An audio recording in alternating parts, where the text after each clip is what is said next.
Economía política.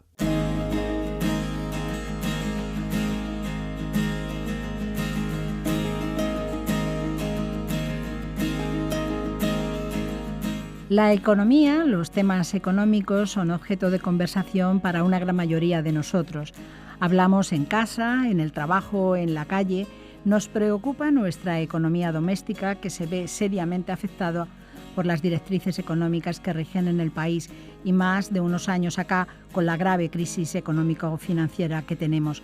Pero, ¿qué entendemos de economía? ¿Cómo funciona? ¿Cuáles son los grandes conceptos? ¿Cuál es el objeto de la economía? Según el diccionario de la Real Academia Española, la economía es la ciencia que estudia los métodos más eficaces para satisfacer las necesidades humanas materiales mediante el empleo de bienes escasos. Y también tiene otro significado más: administración eficaz y razonable de los bienes.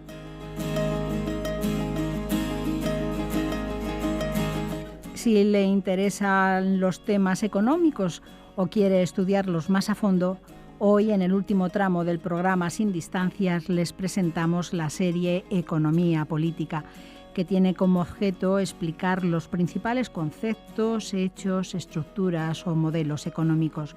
Y su autor es el catedrático de Economía Aplicada de la UNED, Juan Antonio Gimeno Ullastres, y el primer tema está dedicado a los principios básicos de economía. La primera pregunta es casi obligada, profesor Gimeno. ¿Qué es la economía? Depende de la perspectiva que tomemos, ¿no? Lo primero que se nos viene a la cabeza es que es el conjunto de actividades, de la producción, del consumo, o el sistema de organización y coordinación de esas actividades de producción y consumo, ¿no? Y ese sistema de organización, a su vez, pues puede ser de mercado. Entonces hablamos de economía de mercado, es decir, que es el juego de intereses de oferentes y demandantes, como luego veremos en otros temas, el que marca el equilibrio, o puede ser una economía de planificación central, que es la que existe una autoridad, que es la que marca las prioridades en producción y consumo, ¿no? También usamos a veces la palabra economía para hablar de algún ahorro, por ejemplo, similar. Lo relacionamos un poco ese tipo de cosas.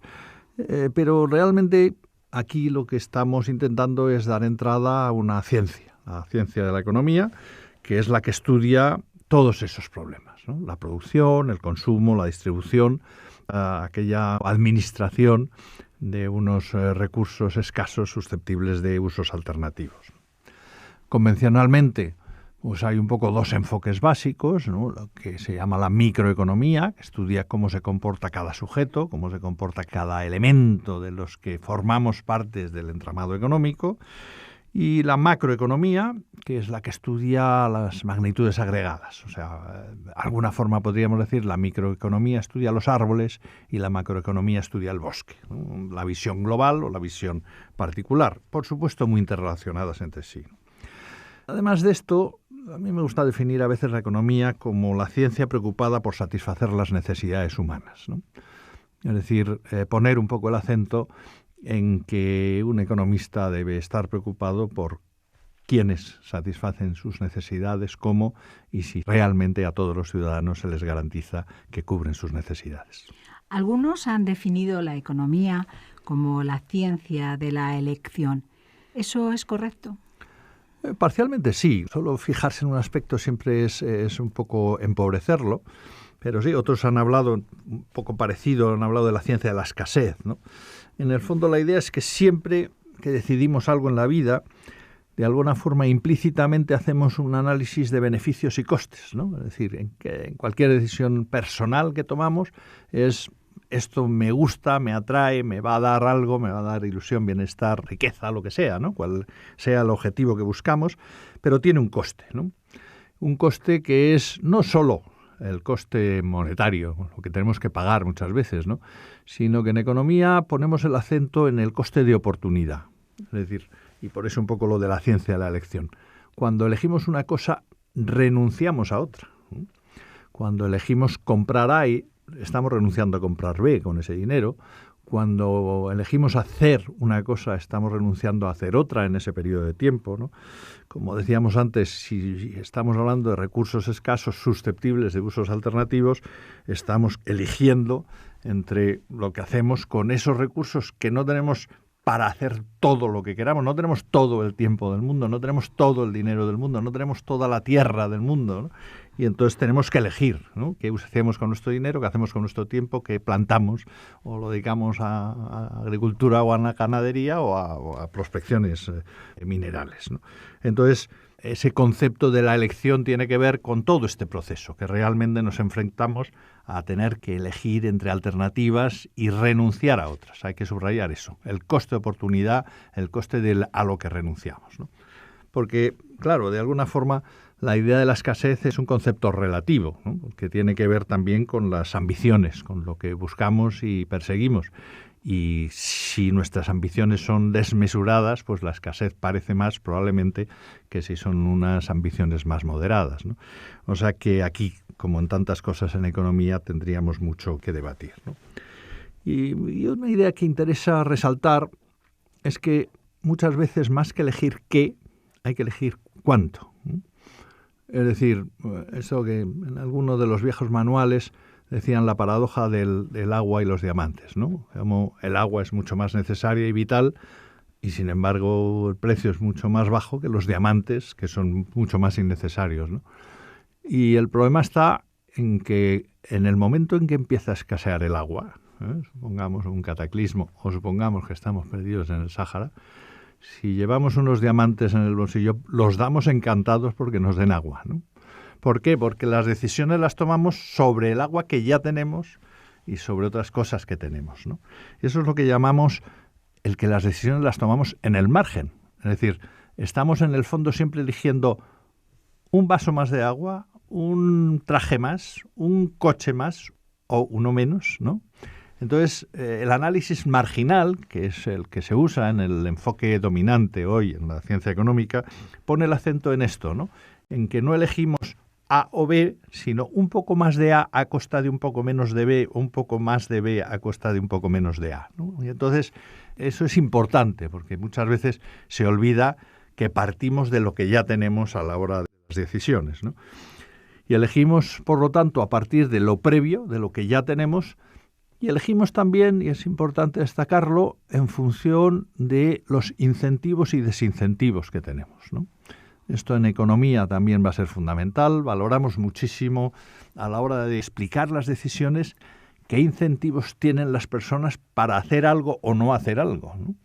Y que muchas veces son lo que deciden para orientar las elecciones en un sentido u otro y precisamente lo que da posibilidades de actuación muchas veces sobre los comportamientos humanos, el buscar incentivos o desincentivos adecuados.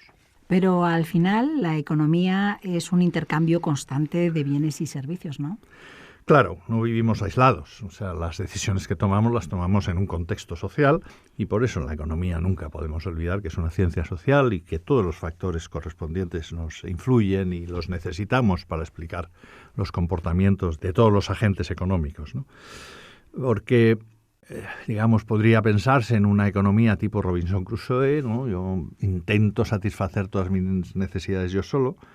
Pero claro, cuando vivimos con otras personas enseguida nos damos cuenta de que es mucho más útil el que yo me centre en hacer aquello que yo hago razonablemente bien y luego cambiar lo que yo hago bien con otros, ¿no? Primero fue con trueque y luego el dinero facilitaría los intercambios, ¿no? Entonces, evidentemente, yo necesito comer y necesito vestirme y necesito satisfacer unas necesidades. Pero si yo me tuviera que producir los alimentos, hacerme mis vestidos, etcétera, sin duda alguna pocas más cosas podría hacer, ¿no? En cambio, si cada uno se especializa y uno hace alimentos y concretamente unos alimentos y los que mejor se dan en su tierra, y otros hacen traje porque son muy habilidosos y otros hacen otras cosas, podemos entre todos tener mucho más para repartir. La especialización de cada uno en lo que es más capaz pues permite que con el intercambio ganemos todos, ¿eh? Son las ganancias del comercio se derivan de que cada uno produce de la forma más eficiente posible. Luego volveremos sobre la idea de la eficiencia, ¿no? Y el mercado, de alguna forma, lo que hace es proporcionar incentivos y desincentivos, ¿eh? Aparece una vez más esta palabra, es para estimular comportamientos hacia un equilibrio. Es decir, para estimular que si yo sé hacer dos cosas y una pues parece que se paga mejor o que tiene más éxito, pues probablemente haya más gente de la que sabe hacer eso que haga aquello que se paga mejor, y en cambio otra que se paga peor, pues menos gente, hasta que se va equilibrando lo que hace cada uno en función de sus capacidades, ¿no? Cuando se ve que hay una oportunidad, pues se desplaza los recursos, las personas, las apetencias hacia esa oportunidad que aparece, hasta que se satura, hasta que ya deja de ser oportunidad porque ya hay mucha gente, y al revés. El problema es que, como hay cambios constantes, en el fondo estamos hablando de equilibrios como tendencias, como lugar hacia el que se tiende, y cuando nos damos cuenta ha cambiado el horizonte, pero en cualquier caso sí que nos ayuda a entender hacia dónde se mueven y por qué los distintos movimientos económicos. ¿En los mercados entonces aseguran el mejor equilibrio? Bueno, primero sería saber qué significa mejor, ¿no? Porque casi como la palabra indica, mejor tiene un componente valorativo, ¿no? En economía, lo anunciaba antes, predomina la idea de la eficiencia. Está muy ligada a la ciencia económica, que es conseguir el máximo con los recursos que tenemos. Esa sería la eficiencia, a diferencia de la eficacia, que es conseguir algo, ¿no? Es la vieja expresión de matar moscas a cañonazos. Es eficaz, pero no es eficiente, ¿no? Es decir, no necesitamos poner tanto para matar una mosca, y por eso es más eficiente si gastamos justo lo necesario para matar la mosca, pero ni un euro más, ¿no? Eso es eficiencia, gastar en lo mejor y de la mejor forma posible, ¿no? También se define a veces como, en concreto en la definición del economista Pareto, que es la que ha hecho fortuna, el que eficiencia es cuando se aprovechan todas las posibilidades de hacer que alguien mejore sin hacer que nadie empeore. Es decir, ¿qué estamos haciendo? Excluir la redistribución, ¿no? Es decir, yo hago algo y usted mejora, es más eficiente. Si ya perjudico a alguien, entonces a saber, porque a lo mejor no estoy siendo eficiente, sino simplemente estoy cambiando de manos, ¿no? Entonces, ¿qué significa esto? Pues que la economía, como dice, es que como no sabemos, no podemos medir la utilidad que tiene cada cual, no podemos medir el beneficio que supone para cada uno el ganar o perder renta. Entonces, lo que ocurre es que no nos metemos en eso y nos centramos en eficiencia, que eso sí se puede medir, pero no en equidad, que es un tema valorativo, ¿no? Y claro, el problema está en que la equidad, la justicia, dejarla de lado, es valorativo también, ¿no? Y muchos economistas que se presentan asépticos, es decir, no, yo no entro en juicios de valor, luego volveré sobre ello, pues realmente están haciendo una opción de valor, ¿no? Entonces, parece que al elegir la eficiencia se está apostando por mantener lo que existe, ¿no? Yo soy neutral, pero si uno es neutral ante una situación injusta, pues significa ya una toma de postura, ¿no? Y estar en conflicto, pues no siempre, no siempre. Es verdad que a veces hay esa discusión de qué hacemos, ¿no? Luchar porque la tarta sea grande o porque se distribuya bien. Y parece que si se distribuye bien la tarta va a ser más pequeña, ¿no? Hay muchos estudios que muestran que un exceso de desigualdad provoca que la tarta sea más pequeña. La productividad disminuye, los incentivos disminuyen, la cohesión social disminuye y, por lo tanto, también la eficiencia se ve dañada, ¿no? Hay que conseguir ahí un equilibrio. Sin duda, hay valoraciones detrás, pero yo creo que lo importante es que se hagan explícitas, no que bajo el pretexto de la técnica se diga no, yo no me meto en esto porque es valorativo, porque en el fondo significa tomar postura, ¿no? Entonces, a lo largo de los temas se va estudiando en la economía que los mercados pueden efectivamente, teóricamente, llevar a la eficiencia, pero también que los mercados fallan y por eso que a menudo será necesaria la intervención del gobierno para corregir esos fallos del mercado, ¿no? Pero ese será un tema de la hacienda pública. ¿Y cómo intenta la economía explicar todo ese funcionamiento tan complejo, profesor Gimeno? Se utilizan habitualmente modelos simplificadores, ¿no? Un modelo es efectivamente una representación simplificada de la realidad, intentar con unos cuantos brochazos reflejar qué es lo que pasa, ¿no?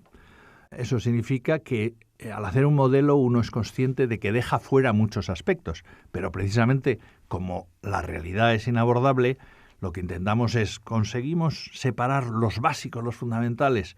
Si eso es así, estamos consiguiendo una explicación razonable con un modelo más simple que nos permite entender la realidad.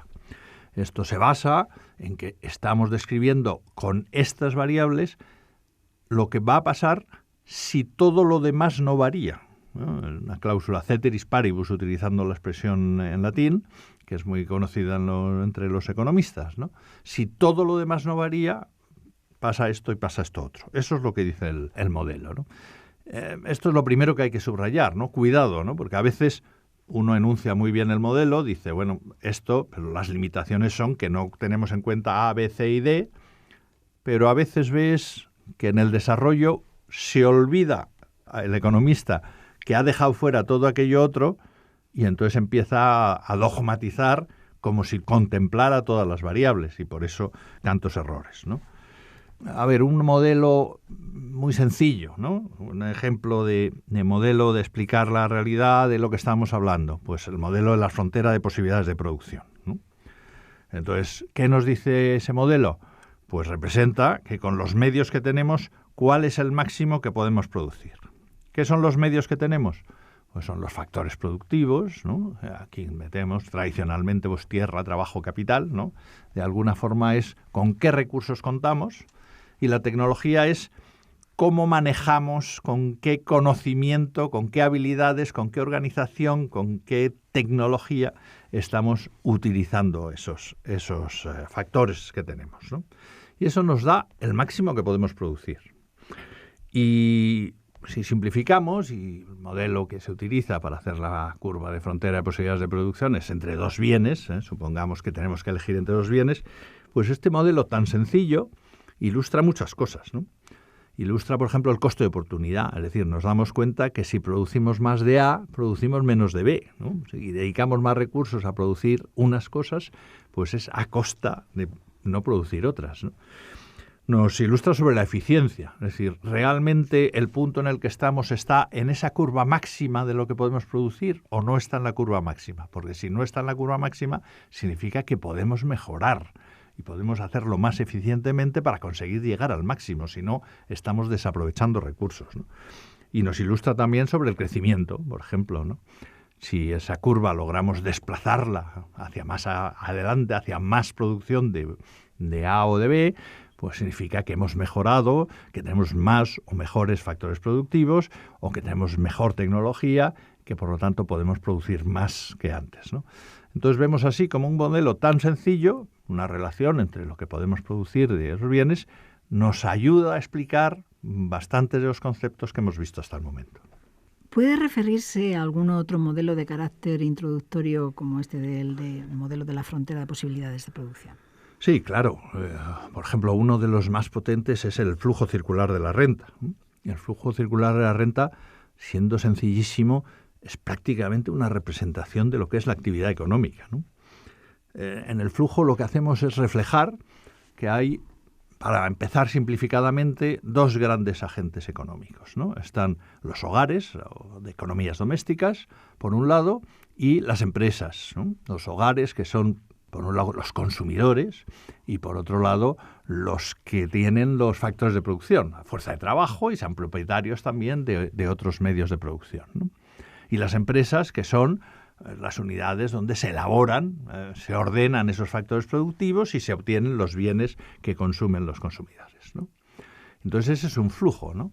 Los hogares venden sus factores productivos a las empresas en el mercado de factores productivos, ¿no? Entonces ahí hay un mercado, primero, que es en el que yo vendo mi trabajo, vendo mi tierra, mi capital, o lo alquilo, ¿no? La empresa paga por ello. De alguna forma, en el mercado de los factores productivos es donde se están formando las rentas. Luego ahí es capital para entender cómo se distribuye la renta y qué poder relativo tienen los salarios, los beneficios, etcétera, ¿no? El mercado de factores productivos permite que la empresa compre los factores que necesita para producir bienes o servicios. Entonces vamos al mercado de bienes de consumo, de bienes y servicios, donde las empresas venden y los consumidores compran, ¿no? Y todo eso implica un flujo real, ¿no? Los factores productivos se mezclan y, por así decirlo, entran en la empresa y salen como bienes y servicios que van a los hogares, etcétera, ¿no? Y en sentido inverso hay un flujo monetario. Las empresas están pagando salarios, beneficios, intereses a los hogares, que son los propietarios de los factores de producción, y los hogares con ese dinero compran los bienes y servicios y hacemos un flujo circular, ¿no? Entonces, algo tan simple como ese flujo y demás, podemos irlo complicando, ¿no? Podemos, por ejemplo, decir, bueno, pero hay unas empresas que en realidad producen para otras empresas, producen bienes intermedios, ¿no? Y entonces introduciríamos eso. O existen empresas financieras que en realidad dan un servicio diferente. O existe el Estado, que implica que recauda tributos y introduce gasto público. O existe el sector exterior. Todo eso nos ayudará, por ejemplo, cuando lleguemos a la macroeconomía, para representar las grandes magnitudes agregadas, ¿no? Y entonces así, con un modelo, un esquema también relativamente sencillo, estamos explicando realmente gran parte de la economía que pretendemos estudiar, ¿no?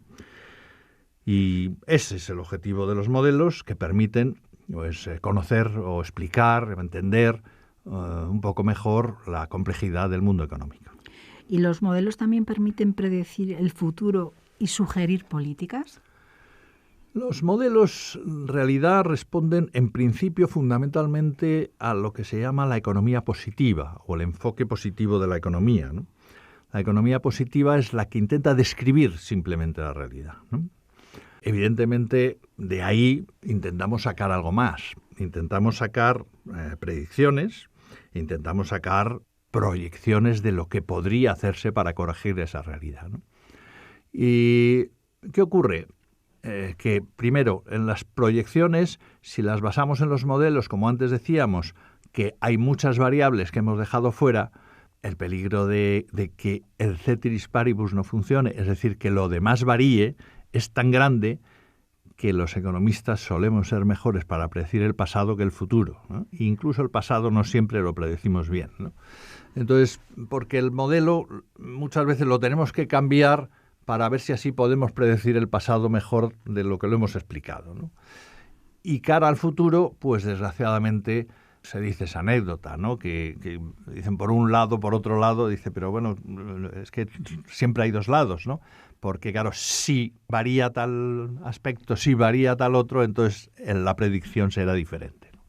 Entonces siempre hay que coger con pinzas las predicciones muy exactas, porque tenemos que decir que son tendencias, aproximadas, posibilidades, ¿no? Y cuando se trata ya de dar prescripciones más de política, de corrección, de tomar medidas, entonces estamos hablando de un enfoque normativo, ¿no? Y aquí muchas veces muchos economistas dicen el enfoque positivo es el que no tiene juicios de valor, el enfoque normativo tiene juicios de valor. Tome usted estas medidas para conseguir estos objetivos que significan unas opciones, ¿no? Luego la distinción no es tan clara. En ciencias sociales los juicios de valor están siempre presentes, ¿no? Si tú eliges describir, estudiar una cosa, ya estás haciendo un juicio de valor. Es decir, es distinto que estudies, por ejemplo, como hablábamos antes, la eficiencia o la equidad, ¿sí? O los efectos que tienen. Son análisis positivos los dos, pero ya hay un juicio de valor por parte del investigador y por parte del acento donde lo pones. Y en los juicios normativos tú puedes hacer un análisis sin juicios de valor, presuponiendo, decir, si toma usted esta medida, lo probable es que pase esto, y si toma usted esta otra, lo probable es que pase otro, y que sea otro el que elija, ¿no? Es decir, que en general, y resumiendo, los modelos económicos intentan describir desde un enfoque positivo la realidad, y que a partir de ahí las predicciones y las prescripciones normativas generalmente van a estar cargadas de algún juicio de valor, porque el investigador no se aísla del mundo en el que vive, y además nunca podrá asegurar que es la respuesta correcta, porque son tantos los factores que hay detrás de los fenómenos económicos que nunca podremos tener la visión completa y total de todo lo que puede ocurrir. Pues en este primer programa de la serie Economía Política, el catedrático de Economía Aplicada de la UNED, Juan Gimeno, ha abordado los principios básicos de economía. Muchas gracias, profesor Gimeno. Gracias. Este tema y los siguientes que les ofreceremos, como el que explica la oferta y la demanda, pueden escucharlos en canal.uned.es y en el canal de la UNED en YouTube.